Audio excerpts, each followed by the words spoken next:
Good afternoon, everyone. This is Ben Lambert with SAP Concur, and we're here with the LECOM Health team to review Concur invoice purchase request submissions and generation. And then secondly, we'll move on to a review of the approval process. So with that, you all should see the Concur login page, and I'm going to log in as a test user for SLC.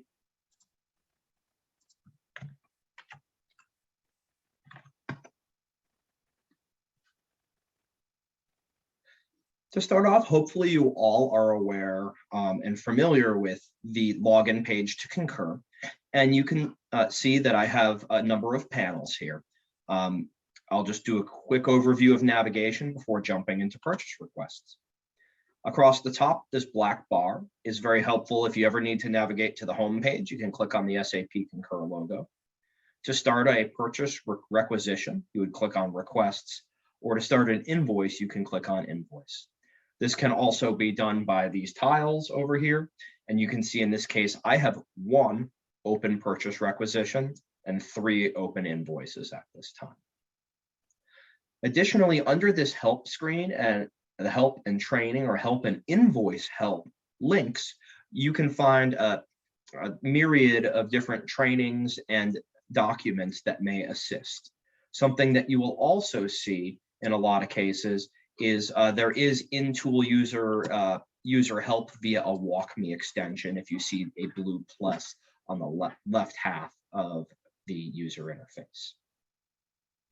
So with that, I'm going to click on requests. And this will bring me to the home screen for my purchase requisitions. You can see request items, which will allow you to start populating a shopping cart. You can also drill into your fully approved purchase orders via the My Purchase Orders link. And then this is a specific permission that most of you won't see related to final approval of purchase requisitions. Additionally, you can see your pending requests and the status. In this case, I have one not submitted purchase requisition and a couple of helpful links. This first little item will allow you to copy a purchase requisition, and the second would just be a trash can to discard. The third note I'll make is that you can drill in just by clicking on the tile. And then in terms of already submitted requisitions, you can filter your view via this actions item. For our purposes today, I'm going to come over to the right half of my screen and click on the plus sign and add a new item. And you can see there's a drop-down type for goods or services. These provide separate forms for goods versus services. In this case, I'm going to keep the form for goods and move on to the next field. The next field is a vendor field, and this is where you can click on it and it will provide up to 5 of the most recently used vendors. And there is a more search options link down here. For our purposes today, we can just type ahead. And you can see I have Aramark Uniform Career Apparel. Once you do select a vendor, you may see the expense type or GL code pre-populate. And that is because we've worked with a number of LECOM resources to map this because, for example, for Aramark, the most common expense type was format expense. This said, you can certainly come in and type ahead via GL code or the name. And in this case, I'm just going to type building and do building supplies as the GL to demonstrate how I can change it from that default value.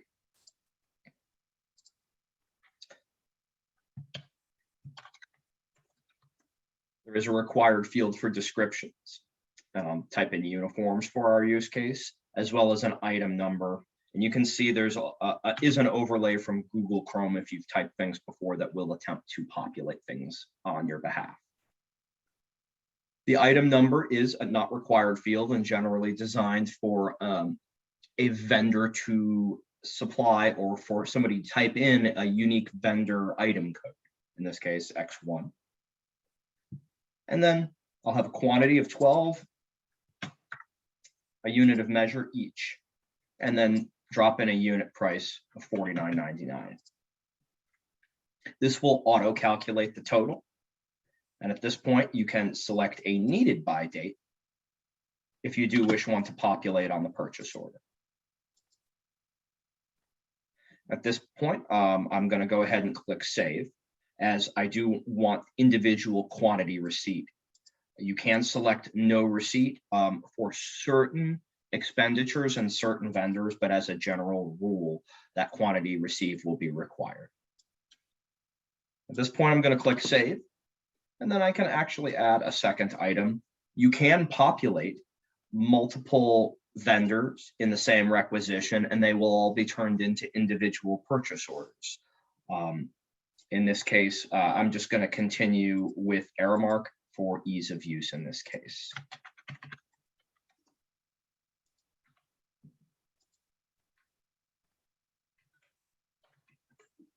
At this point, I'll go ahead and click Save, and I've populated 2 items in my cart for a total of $824.88. You can use this clear button to clear out your cart, but more than likely what you'll want to use is this request button to move on to the next screen. At this point, you will see not saved in the top left of your screen, and that's because we need to fill out the purchase request header or document level information.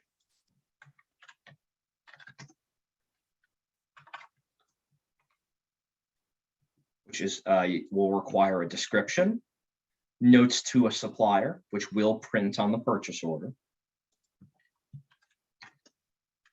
a comment for an approver or potentially your representative in purchasing. And then you'll also see you can enter your chart of accounts information at the document level so that you can have it copy to each of the line items and not have to code it multiple times. In this case, you'll also see a number of bolded values. These are specific to each user, and SAP Concur utilizes artificial intelligence and machine learning to essentially remember the last 5 to 10 items that you've selected from a chart of accounts perspective. As we think about what building you're charging, as well as the different areas, people will generally charge a similar or the same areas repeatedly based on the use case. So in this case, if I am going to look at plant operations, I can go ahead and click that bold value, and it saves me 3 or 4 clicks. The last field I need to populate is the ship to address. And you can see here we've loaded up the various ship to addresses that were provided to us. At this point, I'm going to ship that to SLC, select Save, and you'll see a purchase requisition number assigned. In this case, purchase requisition 621.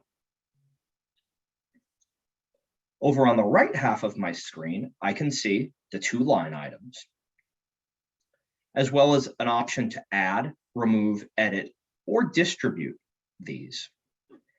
If, for example, there were cost sharing and I wanted to distribute which company was being charged, I could come in here and maybe it's shared within home care. However,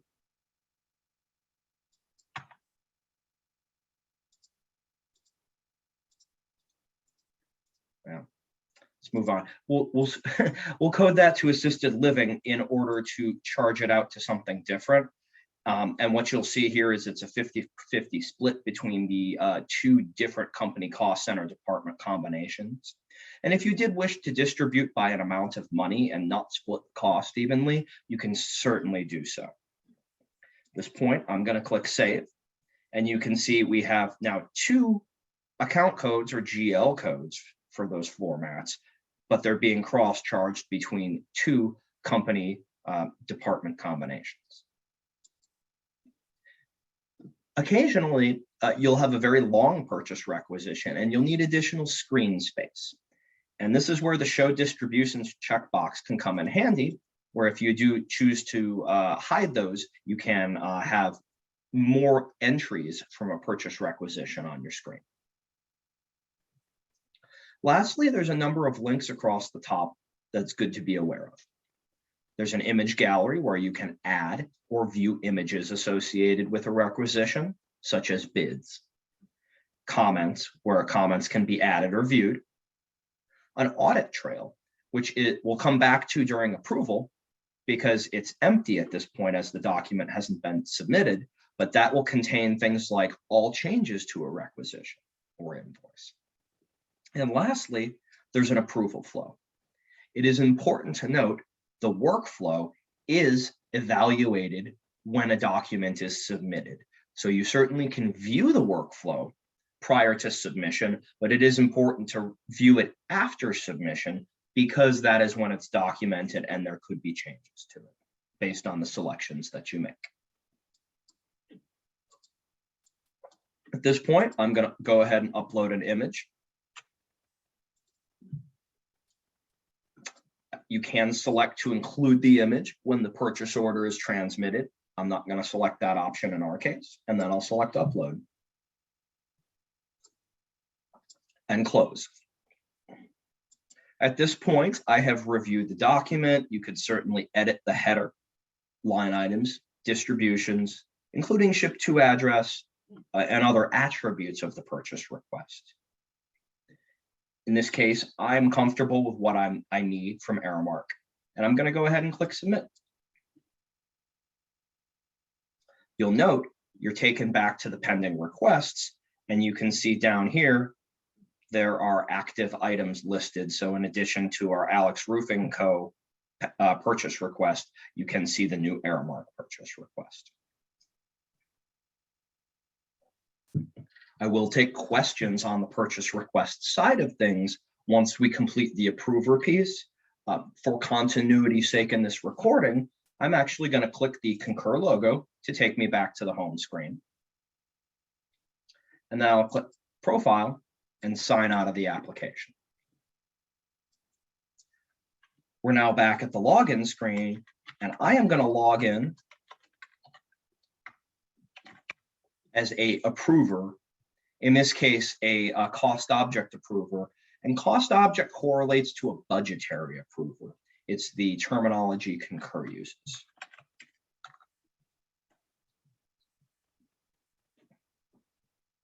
Now, as I log in, you'll notice this screen is going to be different. And this is a person who actually doesn't have the ability to submit purchase requisitions or requests. And that's why you're only seeing the approvals tab. At this point, you can see there are 3 required approvals, and you can see one's an invoice and 2 are purchase requests. Concur again continues with the work to zero theme with this required approvals tile here. I'm going to click that required approvals tab, and it will take me into my approvals home. If you wish to drill into purchase requests or invoices individually, you certainly can do so via these 2 links. At this point, I'm going to drill into one of my 2 purchase requests to validate what I am approving.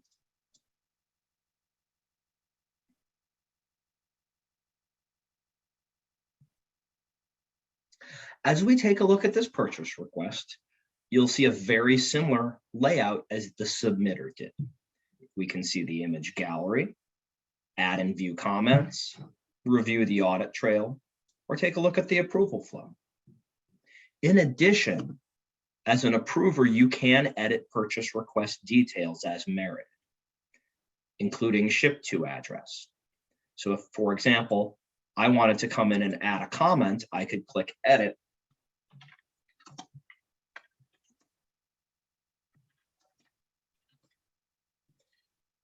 and save. When you do save a comment, you will receive a blue icon and that shows that it has comments, and drill in. And these comments will stack up. So if there are multiple approvers prior to purchasing, sending a purchase order along, they can view each of those comments. At this point, the approver's responsibility is to validate the contents of the purchase request and/or invoice. That includes the description, notes, comments, the chart of accounts coding, ship to, bill to addresses, as well as information related to individual line items. As we take a look at those line items, you can certainly select, edit, distribute, etc. However, approvers cannot add new line items. They should be sent back via the blue send back button in the top right to return those to the submitter and have those modifications made. At this point, you can delete, edit, and or redistribute those items. And you can see under the account code, it's going to break out your chart of accounts and what dollar value is hitting each department combination. At this point, maybe I want to make one update, and I'm going to come in here and make a small change. Maybe I don't need to receive this particular item.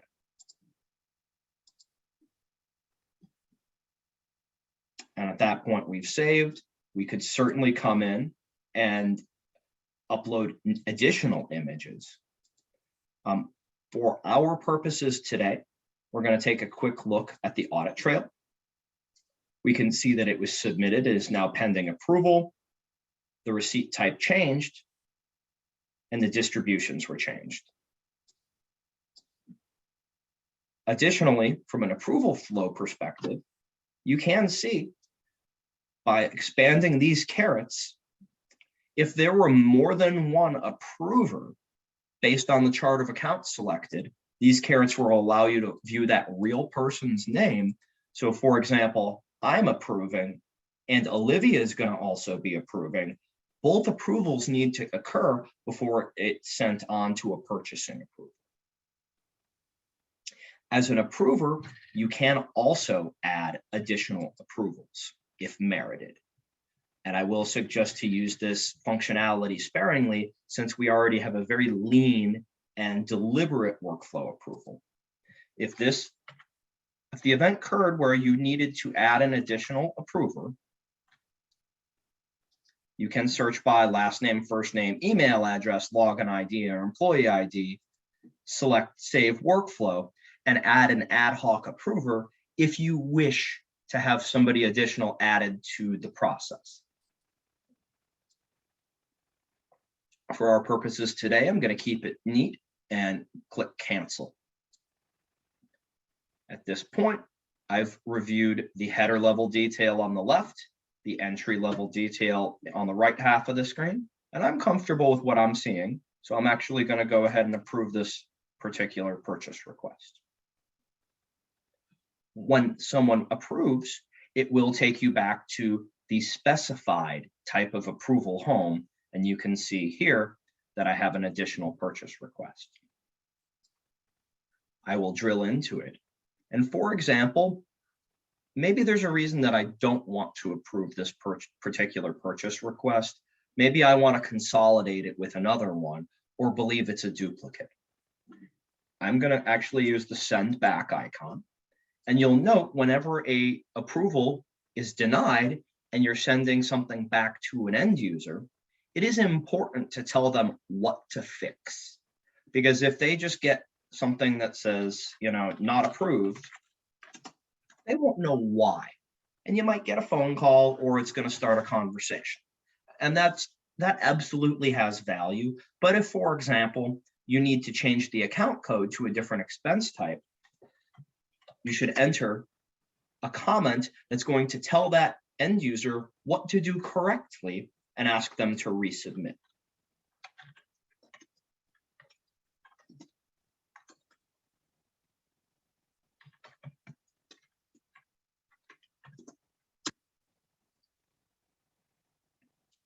At this point, I've sent that particular requisition back, and I'm going to move on to my approvals home because I do have one invoice approval that needs to occur. I'll click on that tab and then drill into my lighting 235247 invoice.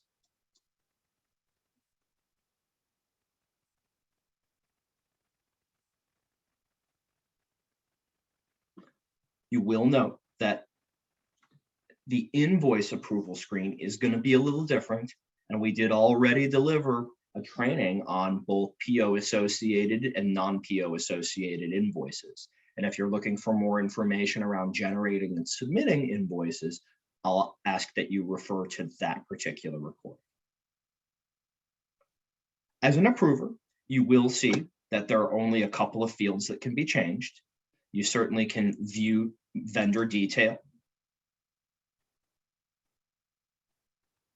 which will be read-only as it's coming from accounts payable. You can add comments.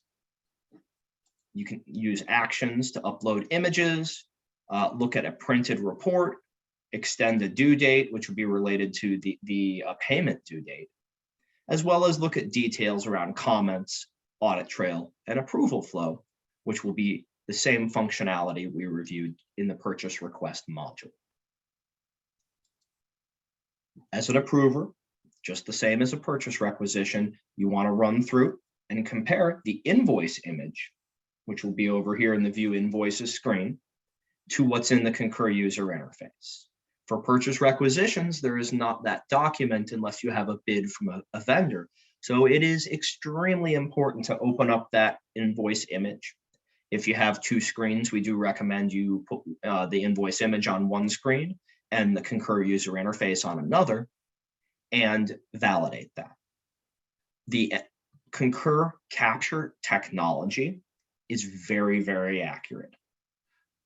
As we think about an end user who's validated that and prepared, there is the opportunity for human error. So that is why we ask approvers to do their due diligence so that incorrect charges, for example, don't hit their budget. At this point, I've reviewed the header. It looks good.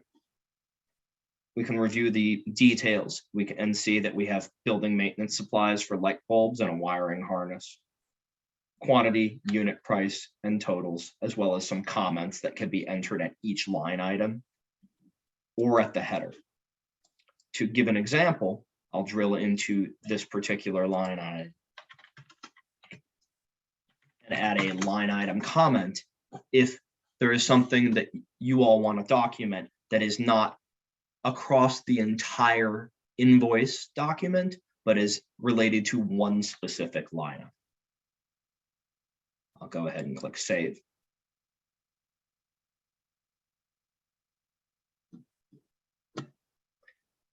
And you can see the comment displays over in the far right column. At this point, if everything looks good related to the invoice, you can go ahead and click Approve. And we've cleared our approval queue. Now, oftentimes, approvers want to take a look at something after the fact. Maybe you have questions or a question comes to you about an invoice or a purchase request you approved. And this is where the View dropdown in the left half of the screen is very helpful. It has a number of pre-built views, including all invoices you've ever approved, invoice you approved this month, last month, this quarter, and last quarter. When selecting those,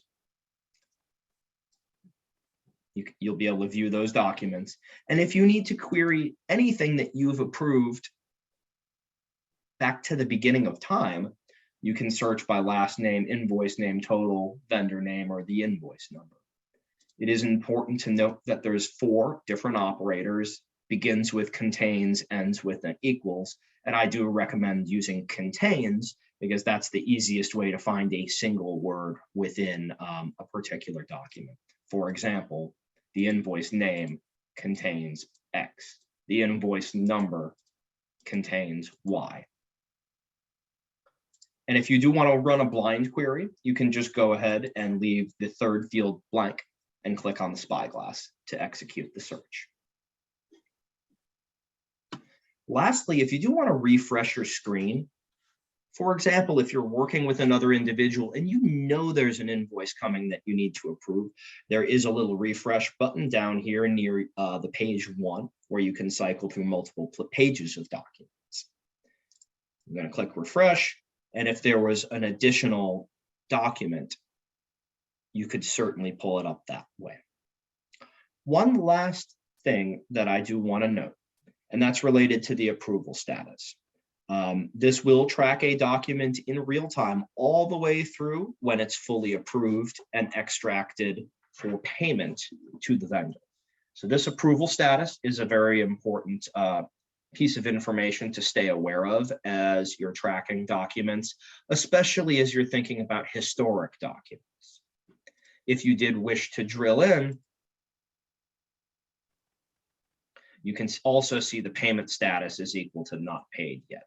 And that's something else that can be helpful. At this point, I am going to navigate back to the home screen. And I'm going to log out of Concur, as that concludes our demonstration today of purchase request generation and submission, as well as purchase request and invoice approval. I appreciate everybody's time and attention during the presentation, and I will now stop my share and open it up for Q&A after I stop the recording.